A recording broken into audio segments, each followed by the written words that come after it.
भीति ही सततम विधेयाः। कुतो ही भीति सततम विधेयाः। प्रश्न है कि संसार में सर्वदा किस चीज से डरना चाहिए, जिससे हर समय डर रहना चाहिए, सतर्क रहना चाहिए, वो क्या है? लोकापवादात् भवकाननाच्च। लोकापवाद से डरना चाहिए, लोक निंदा से। मतलब लोग हमारी निंदा करें ऐसा मौका नहीं देना चाहिए। सतत सावधान रहते हुए अच्छे काम करने चाहिए। ऐसा काम मत करो कि लोग निंदा करने लग जाएं, तो अच्छा काम करना चाहिए। लोकापवादात्, लोक निंदा से डरना चाहिए। सतत मतलब कभी भी देखो, अगर कोई भी गलत काम हो जाता है और उसकी प्रचुरता हो जाती है, वो थोड़ा ज़्यादा फैल जाता है, तो क्या होता है? पूरा जीवन में किया हुआ जो अच्छे अच्छे काम है, दुनिया उसको गिनने वाली नहीं है। एक गलत काम हो गया, दुनिया उसको पकड़ लेती है।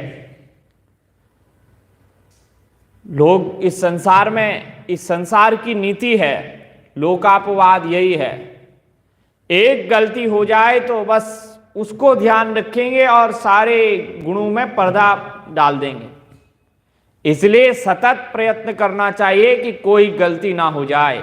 अगर गलती हुई तो उसी में जो है व्यक्ति उसका इतना प्रचार कर देंगे कि अन्य चीज जब डूब जाएगा। दूसरी बात बताते हैं, भवकाननाच्च। संसार रूपी जो जंगल है, संसार रूपी जो वन है, भवकानन, भव मने संसार, कानन मने जंगल, वन। तो इस संसार रूपी जंगल से डरना चाहिए, सर्वदा डरना चाहिए। कभी भी इसमें असावधान नहीं होना चाहिए। संसार को जंगल कहा है तो जंगल में बड़े बड़े भयानक जीव रहते हैं। बोलो राधे राधे। तो बड़े खतरनाक जीव रहते हैं, इसलिए सदैव सावधान रहना चाहिए। कौन जीव कितनी मात्रा में किस पर आक्रमण कर दे, ये कहना बड़ा कठिन है। जंगल में, जंगल बड़ा खतरनाक होता है, कैसे कैसे जीव वहां होते हैं। और जीवों की संख्या, योनियों की संख्या एक दो नहीं है, 10-20 नहीं है, 1000 तक नहीं है कि गिन लिया जाएगा भाई ये लोग रहते हैं। 84 लाख योनियां हैं और उस ये संसार रूपी जंगल में ही हैं। तो इसलिए भाई कौन किस पर आक्रमण कर दे, कोई भरोसा नहीं है।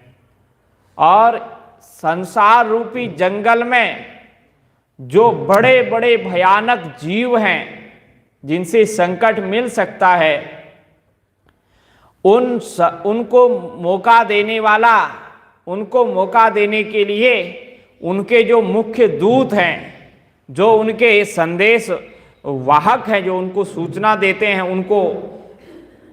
उनको मौका देते हैं आक्रमण करने का। वो शत्रु हमारे इस शरीर में ही रहते हैं, काम क्रोध लोभ मोह मद मात्सर्य। तो ये जो है हमें उन शत्रुओं के पास निकटतम ले जाते हैं। ये भी शत्रु हैं, वो भी शत्रु हैं।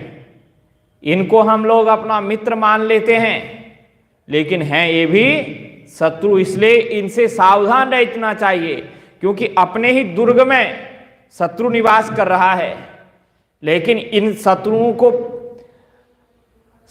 समान रखना, इनको संतुष्ट रखना, इनको कभी छोड़ना नहीं।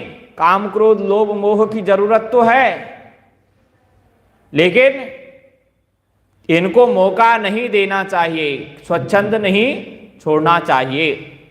जैसे आज भारतवर्ष है, तो भारतवर्ष के विदेश में भी दूत रहते हैं, दूतावास होता है ना, विदेश में भी हमारे दूत रहते हैं, भाई कहाँ क्या हो रहा है। और विदेशियों के दूत यहाँ भी रहते हैं, यहाँ भी उनकी नज़र है भारत में क्या हो रहा है। और भारत की नज़र कहाँ रहती है? विदेशों में रहती है। तो अब व्यवहार के लिए तो इधर भी लोग रहते हैं, उधर भी लोग